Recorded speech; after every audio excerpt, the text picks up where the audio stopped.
This is Motivotalks, where small changes build big lives. In our last episode, we explored how habits shape your identity, and how every action you take becomes a vote for the person you want to become. Today, we learn a powerful lesson through a story, a feeling, a moment where something that didn't feel right became a life-saving insight.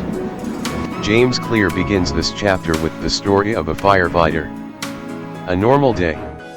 A routine call. A house fire that looked just like hundreds he had seen before. But something felt wrong. The fireman couldn't explain it. There was no obvious danger, no visible cracks, no unusual smoke, no loud warning. Just a strange feeling. He told his team. Everyone out. Now. Seconds after they stepped outside, the entire floor collapsed into the basement. No dramatic sign. No heroic leap. Just instinct shaped by years of experience. But James Clear asks an important question. Was it intuition? Or a pattern? Was it magic? Or tiny cues that the brain recognized long before the mind understood them? And this is where the real lesson begins. Our lives are shaped by cues, small signals that trigger our habits. We may not notice them, but our brain does.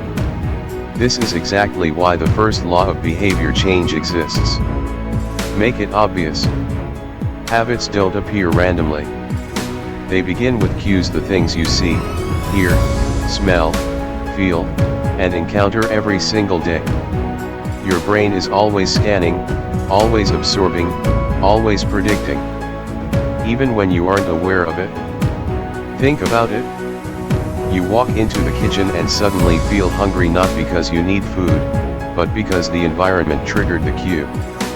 You check your phone not because something urgent happened, but because it's sitting within reach. You scroll for an hour not because you planned to, but because the app icon was right in front of your eyes.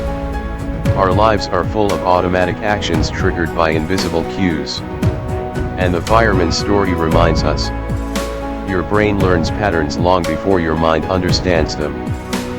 But here's the real problem. Most people want to build new habits without changing their environment. They want to study, but their phone is right next to them. They want to eat healthy, but the fridge is full of junk. They want to read, but the book is hidden in a drawer. You can't change your life if your cues stay the same. James Clear says. You do not rise to the level of your goals, you fall to the level of your systems. And systems begin with clear cues. So how do we apply this law? Let's break it down. First, make good habits obvious. If you want to drink more water, keep a bottle on your desk. If you want to read more, place your book on your pillow. If you want to work out, lay out your clothes the night before. Second, make bad habits invisible. Hide the junk food. Turn off notifications. Keep your phone in another room. When a cue disappears, the habit loses its power. It's not about motivation. It's not about willpower. It's about design. The fireman didn't survive because he was brave. He survived because he recognized cues others missed. Your habits follow the same rule. Let's say a student wants to study more. Every night they promise themselves they'll focus. But the desk is messy, the books are buried, and the phone won't stop buzzing. They blame themselves for lacking discipline. But the real problem isn't discipline, it's cues. A clean desk. A visible book. A silent phone. That alone can transform the habit. Because the environment always wins. You become a product of what surrounds you. Imagine two scenarios. In the first, your phone is on your bed, you'll check it without thinking. In the second, your phone is in another room, suddenly, the habit disappears. Same person.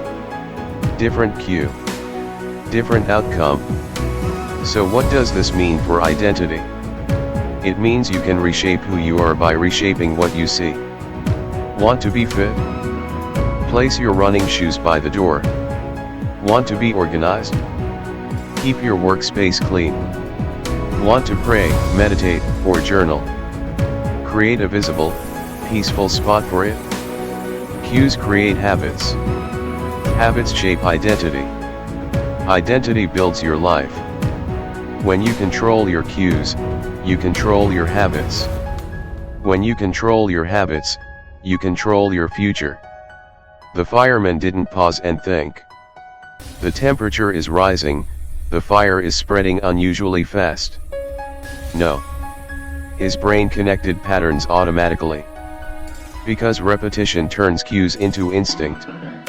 The same is true for your habits. Build strong cues, and eventually, your good habits stop feeling like effort.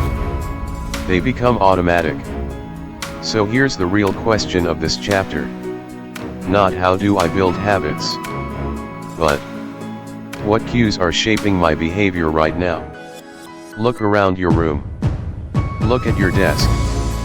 Look at your phone. Look at what's within reach.